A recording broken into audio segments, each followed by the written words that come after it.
Now, Karen and Audrey have been in a committed relationship for 11 years. They've got a beautiful family, and everything was going great until their daughter, Kinsey, got sick. When we were actually given the diagnosis of aplastic anemia, our entire world turned completely upside down. Suddenly, one of our children is critically, perhaps fatally ill. Her color looked really bad all over. She had no energy. There is no worse thing than having the child die. Nothing. And it might happen.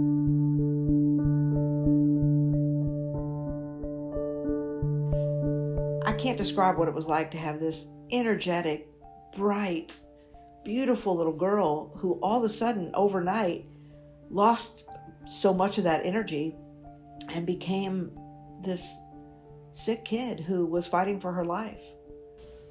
She was vivacious. She was always mentally ahead of her age group. I don't remember exactly how she even learned to read, but before she ever started any kind of school, she suddenly could read. One night while Kinsey was taking a bath, we noticed that she had these little tiny bruises called petechiae behind her ears and on her eyelids. We immediately made an appointment with the pediatricians, but our regular pediatrician was not there. And what he said was, oh, it's just a virus. Take her home. She'll be fine. But a couple of days later, they had gotten worse. So we took her back to the doctor, and they admitted her to the hospital and began doing a variety of tests. She took one look at Kinsey and knew, without saying a word to us, what she was looking at. And Kinsey went from that doctor's office to the hospital. Initially, they thought she had leukemia, and then they determined it was very severe aplastic anemia, which they said was every bit as bad, if not worse. Because things started bad and they were so much worse, Karen found a doctor in Milwaukee who had treated hundreds of cases. In a matter of weeks, we got her to Dr. Margolis, whom we call Dr. Big Dog, world-renowned specialist in aplastic anemia. Dr. Margolis, the great and powerful Dr. Margolis, did many tests which should have been done already and weren't. He said, with or without a transplant, just 4 weeks, call in hospice.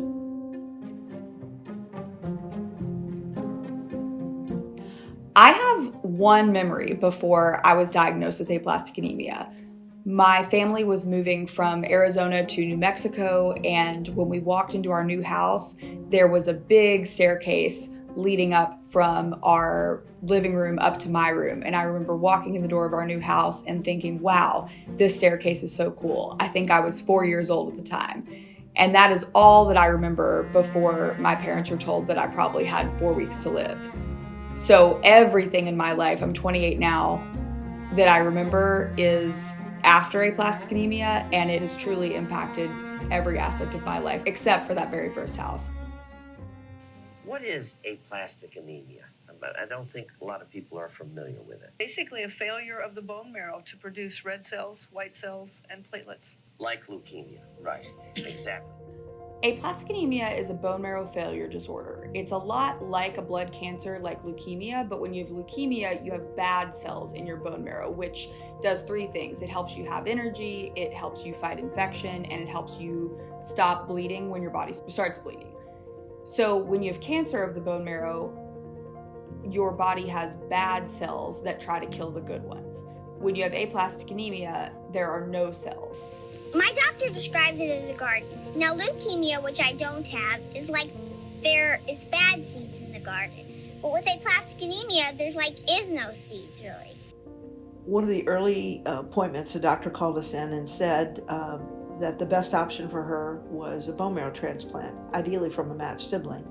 If not from a matched sibling, from an unrelated donor. And if that was not available, we would look at other options with immune suppression chemotherapy. So we, of course, had Jillian tested right away, and I just felt like she's got to be a match. She's got to be a match. I mean, we knew there was only a 25% chance that any two siblings would match, and sadly, Jillian wasn't. But we thought, okay, we'll find a perfect match out in the donor base somewhere in the world. And when they searched the donor base, there was no match anywhere. we started thinking, wonder if we still have embryos from the pregnancy attempt with Jillian. 2 years prior to Kinsey's diagnosis, I had had to have a hysterectomy. See, what are the chances? I called the bank. The bank. Just thinking, we had released those eggs, those embryos, 2 years previously. We were no longer paying storage for them. We weren't going to be able to have any more children. We had released them, and we knew that they were gone, but I was so desperate to try anything that I called and asked them, and they said, no, I'm sorry. They're gone. Dead end number 3. They tell you no. But the next day, my friend Mary, who's a receptionist at Dr. Lohman's office, called me back and said she had done some checking and they were there. We knew from the outset that the odds were not in our favor. At every turn, the odds were not in our favor. We were told even if we were to find a surrogate and be able to use the frozen embryos, there was only a 25% chance that any sibling would match. Karen's father just mentioned it to Karen's sister Teresa, who said, I'll do it. And we thought, 37 years old, tubes tied, endometriosis, 1 ovary, 3 children already, we'll take it. There was a lot going against the odds of her being an ideal surrogate. But despite all those odds, it worked. I don't remember a lot about us deciding that we were going to try to use a surrogate, but I remember feeling really hopeful, knowing that there was another chance for me to survive, because I did understand that if you don't have a matched sibling donor, your chances of survival with very severe aplastic anemia are just extremely low. A matched sibling donor is the best chance at surviving that without major side effects. And so when I didn't have a sibling donor and there was no match anywhere in the world, I just had this sense of running out the clock and that we were going to run out of time. Now, for you, Audrey, I got to ask you the $64,000 question. Teresa carries this beautiful little baby, Tegan. Tegan's born. Is Tegan a match? The chances of her being a match were so slight. The chances of her being born were so slight. Karen's vision and persistence have carried us through all this, because what are the chances? Very slim. The answer is yes. No.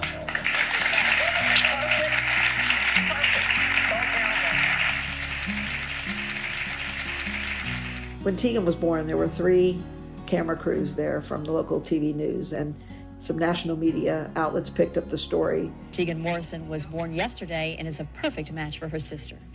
The fact that she's a match and is going to help save Kinsey's life just makes the possibility for our family to be happy, healthy, and whole, which a year ago we didn't think could happen.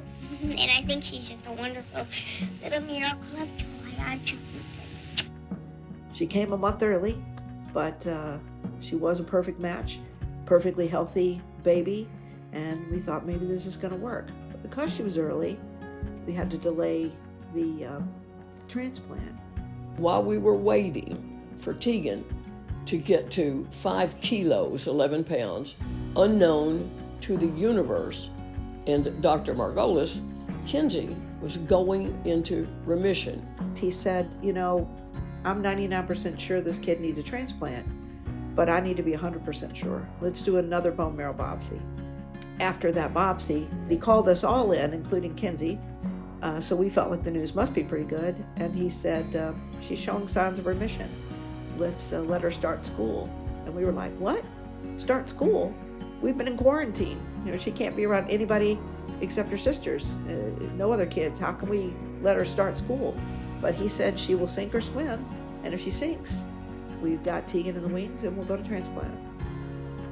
It was just, one of those wonderful stories that you hear about, you read about, but living it was just, surreal.